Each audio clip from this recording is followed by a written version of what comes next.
Hello, Professor Morgan here, showing you some cool little tricks and tips when it comes to using MLA Works Cited and in-text citations. I am recording this on November 4th, 2023.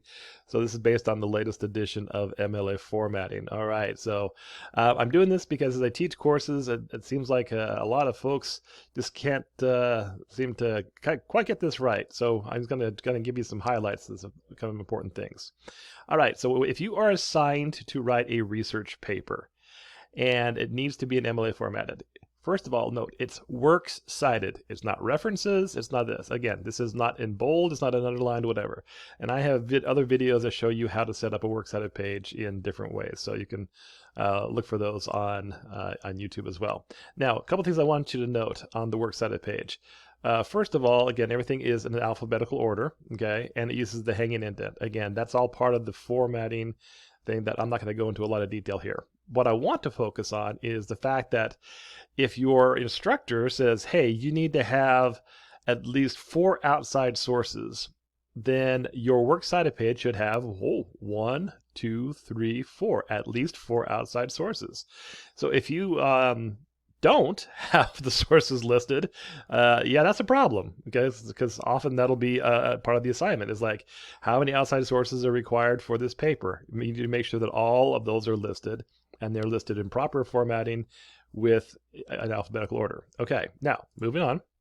Remember that the works cited page starts on its own page, the top of its own page, and it does not count towards the page number of the paper. So if you have to write a 5-page paper, the works cited page does not count towards that page number. I did not make MLA, don't shoot the messenger. Okay, I'm just sharing the information. Okay, so again, in my the other videos that I have that show you how to format a works cited page, I show you a cool little trick that makes sure that will help you, so you can always make sure that your works cited page starts on its own page. So we're doing that. Okay, now when it comes to in-text citations, this is okay. Listen carefully. Listen to the words that are coming out of my mouth. If you're going to cite something inside the text, it also needs to be on the works cited page. If you put something on the works cited page, it needs to be in the text. Now, there's 2 different ways that we can do in-text citations from MLA. Okay. First one is kind of where we do it through a narrative process or through the prose. So in this case, the quote itself is this part right here. So it's open quotation mark, close quotation mark right here.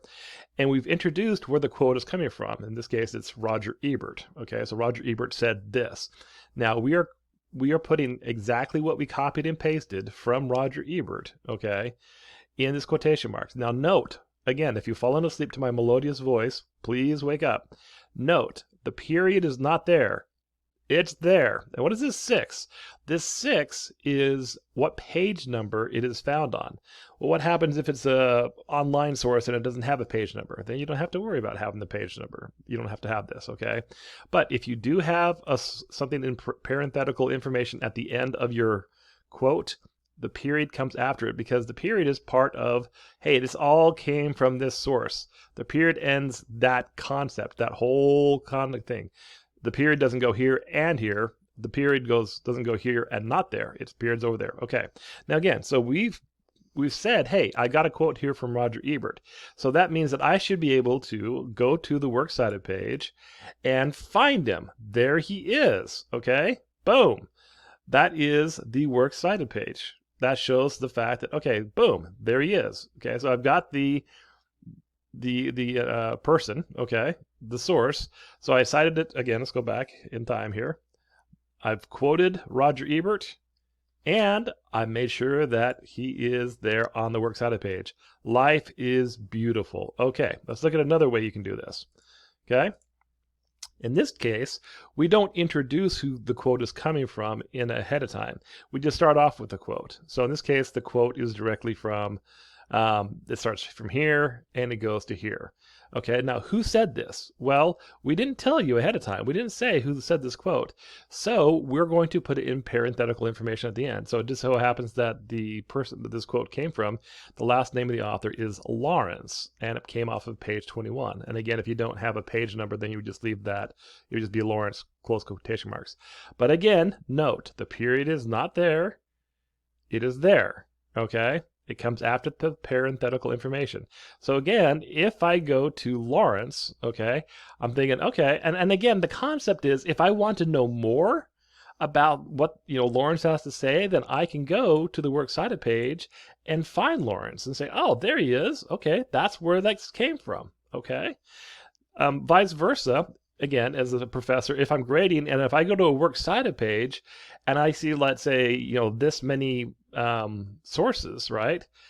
But nowhere in the paper are there any kind of citations. That's wrong. They have to go together, okay? If you have an in-text citation, it has to be in the Works Cited page. If you have something on the Works Cited page, it has to be an in-text citation, okay? That's super important because they're connected. That's the whole purpose of doing that, all right? Now, so that's really the gist of what I wanted to cover. So for the rest of this video, I'm just going to show you some examples of how you can do stuff wrong. Okay, this is just for fun and giggles, because why not? Okay, maybe kind of test yourself to see if you understand the concept. All right, so again, here's the Works Cited page. We've talked about this, the way it's formatted. Okay, so let's go look at an in-text citation mistake. Okay. So, and this quote right here, so someone puts this in a paper. Okay, another factor of choosing apples over oranges is the edible peel. Whereas the apple skin can be eaten, 99.9938% of the world's population won't eat an orange's peel. A recent study showed that people who ate the peel of an orange are more likely to commit crimes like robbing a bank and asking for only quarters, speeding in front of a police station, and claiming 14,267 dependents on their tax returns. Okay, so the question here is, what needs to be cited? Well, the general rule of thumb is you need to cite anything that's not common knowledge, okay? So if you were to say the earth revolves around the sun, you don't need to cite that because that's common knowledge, okay? But where'd you get this information from? And where'd you get this information from? The point is, where is your proof? You didn't cite this. Clearly, this information came from somewhere. But you didn't say where you got it from, okay? Because you can also, you don't have to necessarily quote something directly. It can be, you can paraphrase information from a source, but you still have to say where you got that information from. So for an example of how to fix this, this would be, boom, there's your proof. We got it right here, okay? So this 99%, okay, came from this person right here. There's my in-text citation, okay? And then this information about a recent study. What recent study? Well, it's one called Stupid Criminals. Now, notice that Stupid Criminals is in quotation marks here because whereas we have the name of the author here, this article doesn't have an author, so this is like the name of the article. And we could have even just used one word like stupid, so if you have just the name of the article, but again, it would be in quotation marks because it's the name of an article, and we're going to get to that in just a second, okay? And again, notice where the periods are. Period is there after the parenthetical, and period is there after the parenthetical. All right, let's look at a couple more. All right. NC State is much better than Duke. I mean, Duke is in Durham, and that city is shanked up. NC State students are better looking, and even the air smells better at NC State rather than Duke. I was at Duke once, and it smelled like a cow farm. Okay. What? Okay, first of all, if you're writing a research paper, you should not be using first person, right? Okay. Your own experiences do not count as proof, and it weakens the strength of your paper, okay? I mean, what? What makes it Durham shanked up, okay? How are you determining the students are better looking? And what about this air quality? I mean, where's your proof? Yeah, that's not good. Okay. And then last but not least, let's talk about conclusions. Okay, so sometimes someone has written an article, a research paper where they're arguing a certain point, and they really want to make sure that they just spent this whole entire paper saying, hey, look, I'm trying to convince you of this point. And then they'll often, it's weird, I'll see something like this. Okay, yeah, so America rocks and Greenland is terrible, but that's just my opinion, so you may think differently. Okay, now this is an extreme example, okay? What? Again, we're not using first person in research papers. So you just spent the whole paper trying to make your point, so don't throw it away now, Okay, so if you're just saying, okay, I just told you this is super important, and I've given you evidence, and I've given you examples, and all that kind of stuff, but you can think what you want. Well, of course, people can think what you want, but that's not the way you should wrap up a paper. Okay, a better way to do it would be, in conclusion, America is a better place to live than Greenland based on higher quality of healthcare, average temperatures during the year, and job opportunities. People who value these aspects as important will find America a better choice for them. You're basically saying the same thing. Now, notice this is a conclusion.